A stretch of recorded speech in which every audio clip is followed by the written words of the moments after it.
Salut, c'est Trado. Voilà mon commentaire pour le CAC pour la séance de demain, jeudi 5 novembre. Alors la séance d'aujourd'hui a montré les appétits acheteurs.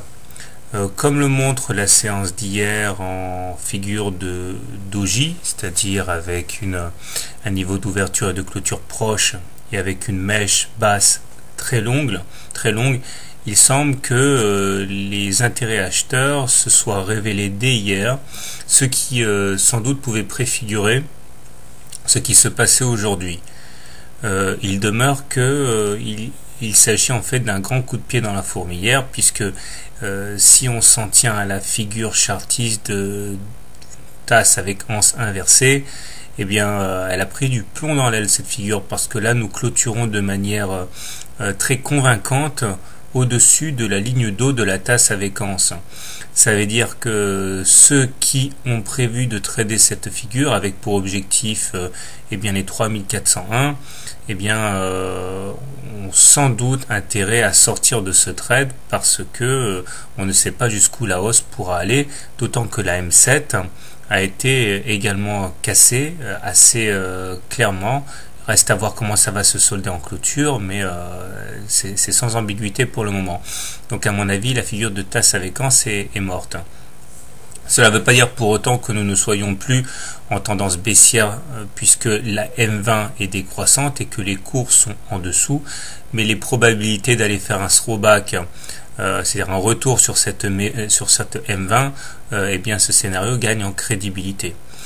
D'ailleurs, les indicateurs vont un petit peu dans ce sens, puisque le stochastique croise à la hausse son signal et sort de sa zone de surachat.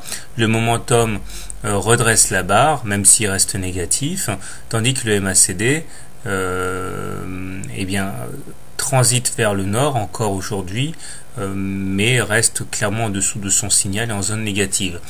Donc la situation est assez ambiguë, mais il est clair qu'il s'est passé quelque chose. Alors, comment trader le CAC demain? Alors, de deux choses l'une.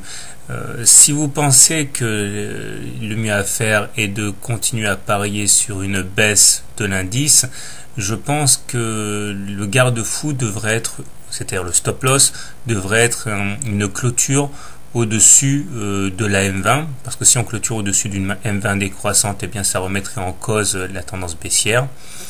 Donc je vous conseille, c'est du moins ce que je ferai, d'attendre un contact sur la M20 pour éventuellement shorter, avoir un stop loss pas trop coûteux. L'objectif étant un retour sur le précédent bas à 3532. Par contre, si vous estimez qu'il faille plutôt jouer la hausse à présent, je pense que le plus sage à faire est de mettre un stop loss en cas de clôture sous la M7, et avec pour objectif eh bien, ce fameux throwback sur la M20. Le tout est de rentrer à un niveau proche de la M7 pour avoir un stop loss qui soit pas trop cher non plus. Voilà. Personnellement, je vais privilégier le short au contact de la M20. Donc je ne sais pas si l'opportunité se présentera demain. On verra. Bon, bonne soirée et bon trade.